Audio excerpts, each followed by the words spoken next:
in not so subtle ways. Overall, retail sales are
I need to get to Birmingham in exactly 1 hour, 22 minutes. But how? A chair? But rocket-powered. Is that a thing? A chair on rockets? On rockets! A big fat rocket fest! Does sound a little dicey. Okay, how about a nice comfy chair on lovely sturdy wheels? Yeah, on super fast tracks. Double yeah! And, wait, is it a Virgin train now? I suppose it is. Well, good. I'll do that. Virgin Trains, London to Birmingham in 1 hour, 22 minutes. Inquiry going on. Oh, yeah. And there are developments virtually every day. Some State Department official or somebody else is called up to testify, and we hear various reports about what happened. You talked about orchestrated chaos before. It doesn't strike me, whatever you think about the results, it doesn't strike me this is an organized foreign policy, a disciplined approach to dealing with Ukraine. No, it doesn't. You mean from the White House itself? Yeah. Well, there's been tons of reporting that there is no real central strategy how to defend the president. They do take this line that the process is unfair, and to a certain extent, they have a legitimate claim about that. One of the things that struck me is there was this supposedly three amigos that basically President Trump took to Mick Mulvaney, his acting, not really chief of staff, his acting chief of staff, Rick Perry, who's the Secretary of Energy, and Mr. an envoy to Sondland? Sondland, yeah. To try to straighten this whole thing out. Pretty extraordinary. Yeah, I mean, there are people who've never been confirmed by the Senate. They're sort of winging it, and then they make statements and then refine them as time goes on. Now, Mulvaney is a key figure, and I don't doubt at some point he's going to get subpoenaed. Probably won't appear, but it's going to be just one more way for the committee to cite an impeachment charge. But at this point, is there any reason why the President of the United States is worried about not appearing in response to a subpoena from the Congress? Not yet. Not yet. I mean, I really do think that 2020 election is going to decide the fate of Donald Trump, not this inquiry. Yeah, interesting. Okay, thank you so much. That's Bloomberg Chief Content Officer Marty Schenker, and we will bring you that news conference when it happens at the White House between President Trump and Italian President Mattarella, and that will be coming up shortly. Also ahead, we get reaction to last night's Democratic debate from former Pennsylvania Governor Ed Rendell. Live from New York, this is Bloomberg Balance of Power. This is a Bloomberg Market Minute. U.S. stocks are little changed. The Dow is up 18 points, S&P 500 down 1, the Nasdaq slipping 17 points. General Motors and striking auto workers have reached a tentative agreement on a new contract. The union will decide tomorrow whether to keep the strike going while members vote on the deal. The strike began more than a month ago. Last year, GM threatened to close 4 U.S. plants. Now it's offered to keep at least one of them open. And there's been a surprise drop in U.S. retail sales. They fell for the first time in 7 months, down to 0.3% in September. That suggests consumers are starting to become shaky on the main pillar of economic growth. And Johnson & Johnson has offered to pay $4 billion to settle all claims accusing the company of helping fuel the opioid epidemic.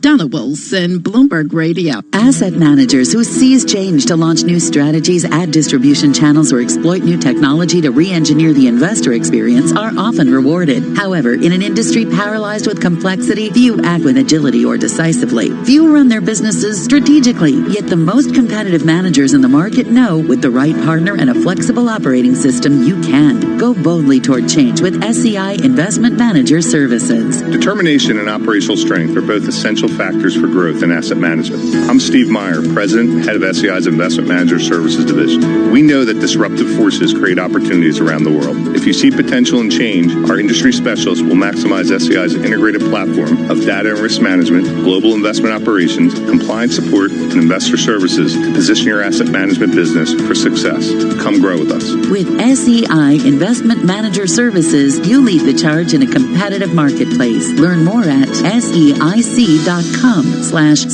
change. Hi, we're the Goo Goo Dolls. We're fortunate that our daughters have what they need to grow and learn. But that isn't the case for nearly 13 million kids in the U.S. that struggle with hunger. Childhood hunger is a heartbreaking reality that Feeding America is working to change. Each year, the Feeding America network of food banks rescues billions of pounds of good food that would have gone to waste and provides it to families and children in need. You can help kids in need in your community by visiting feedingamerica.org. Brought to you by Feeding America and the Ad Council.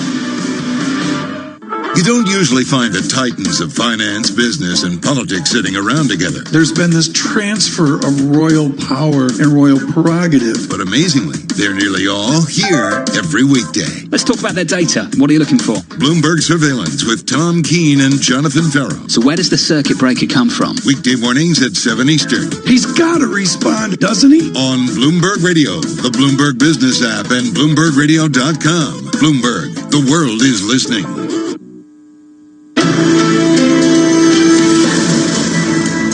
From New York, this is Balance of Power on Bloomberg Television and Radio. I'm David Weston. We are still waiting for that news conference at the White House. It was scheduled for noon, but it's clearly been delayed. That's going to be between President Trump and the President of Italy, Sergio Mattarella. We will take that as soon as it happens. But right now, we want to turn to Bloomberg First Word News, and for that, we turn to Mark Crumpton. David, President Trump said a trade deal with China probably won't be signed until he meets with Chinese President Xi Jinping at the APEC summit next month in Chile.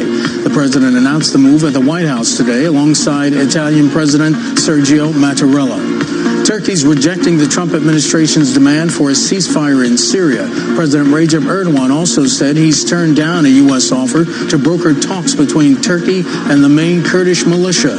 President Erdogan says Turkey won't sit at the same table with what he calls terrorist organizations.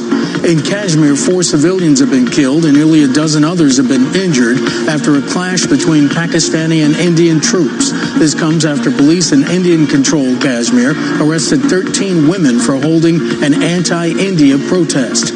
Pakistan's foreign ministry said it's now summoned an Indian diplomat to lodge its protest over what it calls the ceasefire violations. A jury in Wisconsin has awarded $450,000 to the father of a boy killed in the 2012 Sandy Hook school shooting in Connecticut. This comes after he filed a defamation lawsuit against conspiracy theorist writers who claim the massacre never happened. The jury decided James Fetzer must pay Leonard Posner, whose 6-year-old son Noah was among the 26 victims killed at the school. Global news 24 hours a day, on air and at TikTok on Twitter, powered by more than 2,700 journalists and analysts in over 120 countries. I'm Mark Crumpton. This is Bloomberg. David? Thanks so much, Mark. Ed Rendell has won his own fair share of races, from district attorney and then mayor of Philadelphia and then governor of Pennsylvania. This time, he is rooting for his friend, Vice President Joe Biden. And we welcome now Governor Rendell. He's coming to us from, of course, Philadelphia. Thanks for being back with us, Governor. My pleasure. So as I say, you've not been secret about your support for your friend, Vice President Joe Biden. One of the questions last night was whether anybody would ask about his son, Hunter Biden. That was put to rest pretty early on when Anderson Cooper, right up the top, asked about it. This is what the Vice President said. My son did nothing wrong. I did nothing wrong. I carried out the policy of the United States government in rooting out corruption in Ukraine. So, Governor, does that put an end to it? Does that put it behind him, do you think?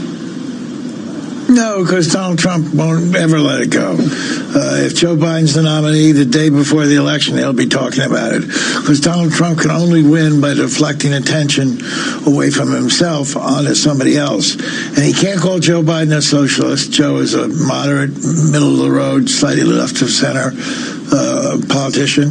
So he's not going to be able to use the socialist rhetoric against Joe, so he'll have to make up stuff like this. This whole idea that Hunter Biden and Joe Biden did anything wrong is made up out of whole cloth by Donald Trump. It's the reason why none of it's sticking with Democratic voters. At the same time, the Vice President now has said if he gets to be president, he won't let Hunter Biden do what he did before. And the question actually from Anderson Cooper was, why wouldn't you do it in the future if it was okay in the past? What's the answer to that question? Because the Vice President didn't quite answer it. Well, I think Hunter Biden answered it Tuesday morning when he said he thought it was a mistake to have done it and taken that role. Because even though Hunter Biden did nothing wrong, and Joe Biden certainly wasn't affected in any way on U.S. policy by the fact that his son worked for this gas company, it still creates the appearance of a possible conflict. And in government, you have to stay away from the appearance because appearance sometimes is the same thing as reality. It becomes reality. Governor, you made a really important point, I think, about Vice President Biden being the moderate up there in the center of the stage. I mean, literally in the center of the stage. As I'm watching that last night, the two other supposed front runners, I mean, it's early going, we'll see what happens, of Elizabeth Warren on the one side and Bernie Sanders on the other, they seem to double down on what one might call a progressive